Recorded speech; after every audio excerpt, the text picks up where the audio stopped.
Welcome, welcome. Thank you guys for tuning in to my YouTube podcast called Dropping Jewels Podcast. Today, we're going to go ahead and discuss a topic that is definitely trending, which is pretty much remote work. Yes, everyone's doing it. Everyone's working from home. They're out the office. They're definitely utilizing the flexibility that's out there. And so, I want to go ahead and discuss those reasons why people work from home and how we can go ahead and dive into those reasons and how right now it is becoming the norm for many professionals around the globe. So, the future of working from home is definitely reshaping people's lives, and we can discuss the benefits of telecommuting, how it increased flexibility, how it improves work life balance, and the challenges behind it. But I want to be able to create this video where I can uncover the steps for you that focuses on real motivations behind the shift to home office and what it means for the workforce of tomorrow. Okay, so again, before we go ahead and dive into it, don't forget to like, subscribe, and hit the notification bell for more content on these topics like this. All right, so let's start off talking about if you are new to work from home. A lot of guys are starting as we speak recently trying to really push that envelope to work from home. And so it has become a challenge. I do want to say that yes, work from home was something that a lot of companies transitioned to, particularly when COVID hit. But I can say that I was working from home since 2014, 15. So it was very minimal companies that actually was doing it, but it existed. Okay, so there were companies out there. Now it's more popular because it is trending. It's something that a lot of people are doing right now. And so um, we want to be able to step back and look at the increasing of individuals that are doing remote work. And we're going to help those who are new, and we're also going to help those who are pretty much have worked at home before, but they still need to have some, wanted to get some more strategies and tidbits on how these steps can benefit them initially. So let's talk about the ones that are new to work from home. These are individuals that has never worked home before. They are tired of being outside the home, and they just like the flexibility. So, first, here's some key tips that I think will definitely work for those that are working from home. One, you definitely have to make sure you stay connected. Regularly check in with whatever platforms that you're using to get networks or to get leads on jobs. Um, Use emails. It's always good to reach out to individuals privately if you see something that you feel can fit your interest. Definitely check your emails, especially once you submit those applications. It could be in the junk mail, or it could just be in the regular inbox mixed in with everything else. So make sure you do stay connected because that's how you're able to get your leads and follow up if you do apply for jobs. Also, the next step I can say is routine is a key. Keep a consistent schedule.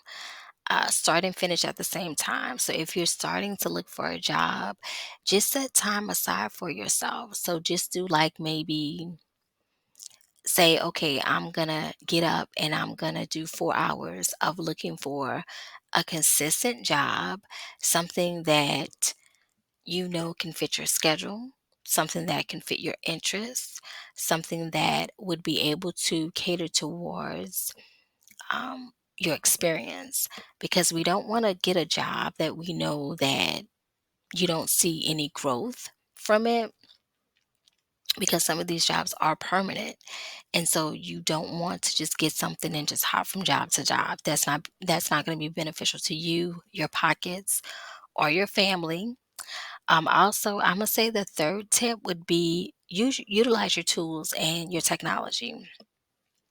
Get familiar with the tools, because when you do work from home, there are a lot of tools that they utilize that it could be something that is new to you, such as CRM or even Slack, maybe even Zoom. A lot of people don't really they didn't have to use those things at their jobs outside of the house. So definitely be tech savvy as much as you can. I cannot emphasize, there's so many individuals that come on training and they have no idea how to cut and paste, or they have no idea how to do these shortcuts that allow them to do a snipping tool, right? Capture a particular image and paste it in an email. So it's a lot of those things that could kind of cause frustration individually with a person. But being familiar with those tools and technology can help you as far as with your task on your navigation and the internet. And the last tip I want to say is set up your space, right? Find a dedicated spot where you can work without interruptions. Most work from home jobs do encourage you to make sure that when you do work from home, you make sure that you're in a closed door environment, so you have a door on your environment. Also, some of them are very big on looking at your workspace, making sure that your workspace are free from clutter, maybe, or where your computer is set up where it's not by a window, where anyone can pass by and see confidential information. Some companies want you to really utilize your camera during an interview and showcase your workspace, just for validity and just to make sure you do have that privacy. So, if you are working from home, I would encourage you, these four tips can help you with navigating this new norm. So, also, there are two differences when it comes to employment. We've heard of W 2s, which are pretty much the standard forms that we use in any jobs, right? So it's issued to employees by their employers, right? So you report your annual wages, and the amount of taxes are withheld from your paychecks. And then the employers deduct payroll taxes from the W 2 employee's paycheck. So that's what we're all familiar with. That's the norm. But there's also one thing that we hear about a lot, but I don't think a lot of people understand what the 1099 is all about. I personally have had the opportunity to work both, so I'm definitely speaking upon experience. So the 1099 is a form that's issued to independent contractors or freelancers. So it reports the amount paid to the contractor over the year, but no taxes are withheld. So you are responsible for paying your own taxes directly to the IRS. Okay, so let's go back to the W 2. So W 2s are pretty much your standard Monday through Friday, however the company's hours are, right? So that's your W 2s. With 1099, you're very much flexible. You're an independent contractor. You can choose your own hours. In most cases, rule of thumb is that if you make more than $500, you have within that year, you would have to report that to the IRS, and so you would um, have taxes taken from there. So a lot of people choose to do 1099 for flexibility. You really don't have to, you do have supervisors, but you are solely responsible for your schedule. So you definitely have to be self-disciplined, and you still have to set your own schedule if you want, as consistency as it would with W 2. But you do have maybe a client or something of that nature that you are you have that go-to. If you're off from work, you always have like a protocol or steps that you have to abide by because you are working. But the only thing is you have that flexibility. Okay, so that's the difference between a W-2 and 1099. So let's talk about how often do you put in applications? Well, it depends on the industry and how specific your job search is. So my thing would be, the rule of thumb is to do probably like 5 to 10 jobs per week. Okay. This keeps your search active and it increases your chance of landing interviews. Now, um, depending on a particular field that you want to go into. So just say if you want to go into the medical field, I would encourage you to maybe mix it up a little bit. Maybe do a job that's maybe 1099, and then maybe the rest is W-2s. Um, so it's just good to keep track of what you've applied for when you do apply. So make sure you write something down on paper. Make sure that you uh, do those things so that when you do apply for a job, it won't come up as you applied for this already, and then it's like, oh my goodness, you wasted time applying for a duplicate job. So rule of thumb, I would say about do 5 to 10 jobs per week. Okay. Now let me tell you this, it is definitely important to celebrate the small wins. Okay, let's talk about it. Finding a job can be a journey, but with the right steps, and hopefully, this is going to help you with your personal growth and your experience in work from home, either being a new person working from home or someone who decided that they want to commit themselves to work from home.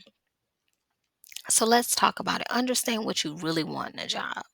Like, consider your strengths, your interests, and your values, because that's going to be on the application. That's going to be addressed during the interview. And that's also going to be showcased in your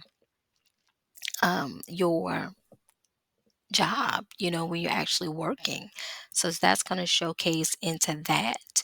Um, Identify those areas that you need to improve or new skills. So if you're not a good typist, I would encourage you to go ahead and find a software that's going to consistently help you with typing, because again, that goes back to what we're talking about, about the tools and tech. Make sure that you are tech and tool savvy, because typing is something that requires, no matter if you're on the phone or you're not on the phone. Okay. And when you're not on the phone, we usually, emphasize those jobs as data entry, or we emphasize those jobs as chat jobs, claims jobs, those things like that. But again, you still have a quota that you have to meet when you do those non-phone jobs, and their expectations are just what they are. They're going to make sure that you have maybe so many tickets done within so many hours, or so many claims done within, so many hours. Make sure you connect with people. If you see someone that has a potential job that you really want to pursue, and you're on a platform, reach out to them either in a private message, if you don't want to reach out to them you know, i- in an entire thread. Reach out to them, because they could give you a lead, where you're able to go ahead and set that up for growth personally. Setting your goals is definitely important. Establish your clear and achievable goals for your job search. Again, that goes back to finding routine and key, making sure you set those times aside so you can go ahead and create that goal. So if you say, yes, I want to go ahead and I'm going to apply for 5 jobs this week or 6 jobs this week, and I'm going to do it between 8 to 12, and that's your goal. And you're going to do that once a week. Or you can go ahead and do 5 one day and 5 another day. That's your 10 a week. Just put that effort into doing it because it will pay off, okay? And to be honest, it's not about how many has it, it's about timing, right? It's going to be your turn. And so you wait your turn. And that's the beautiful thing about life. You're patient, you wait your turn, and it's going to come out better than you probably even expected. Practice resilience. Rejections happen. And so that's a part of the process. I personally could never understand when you apply for a job and just say you don't get accepted, right? Or they don't feel like your experience meets their interests. What is the point of sending a email back saying that you weren't chosen?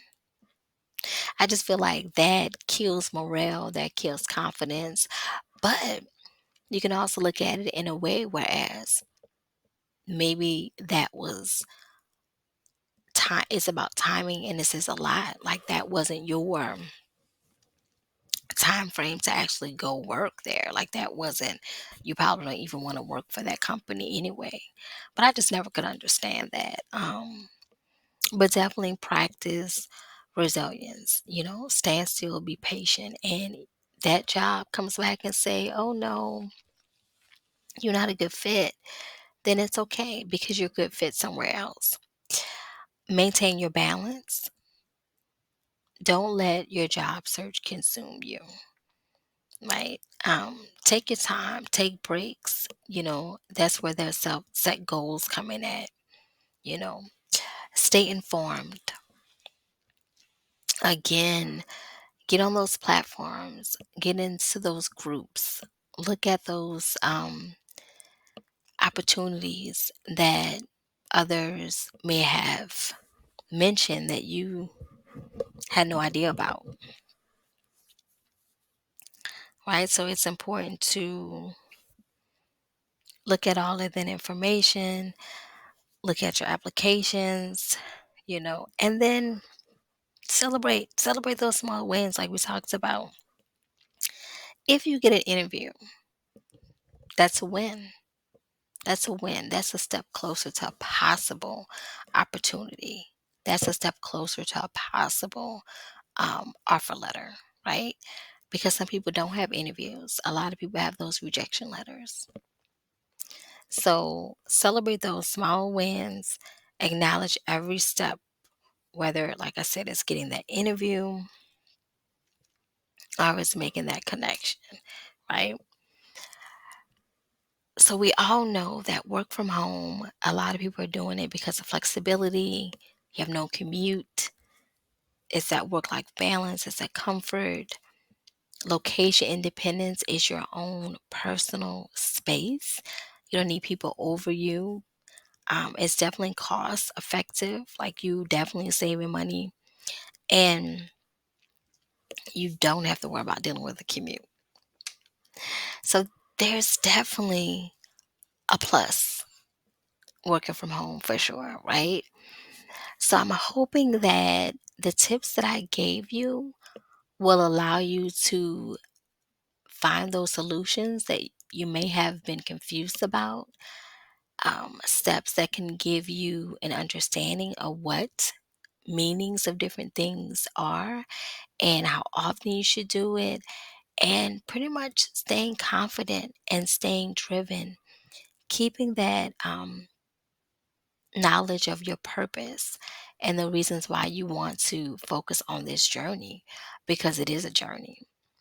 It's a journey that could be of self reflection. It's a journey that can be of just showing uh, just showing the interest that you have, the emphasis on wanting that potential growth for yourself. So I'm hoping that you guys took something out this video. I definitely thank you for watching.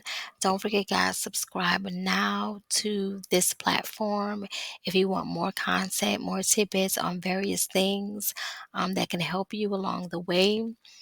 Definitely subscribe, and hit that notification bell as well as the like button because there are things I'm going to post. I'm going to try to do more often, but I also want to let you know that I am on all the listening major platforms, the major ones such as Apple Podcasts and iHeartRadio, to name a few.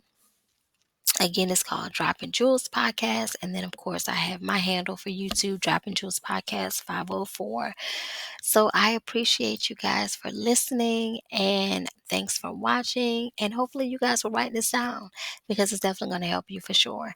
Definitely put some, comments in the comment below. Pretty much let me know if these things help you, if you need any directional, you know, uh, thoughts and what you need as far as what you want to do and how you can go about doing it. If you want any leads, I'm here for you. But again, thank you so much for watching. Until next time, y'all. Bye.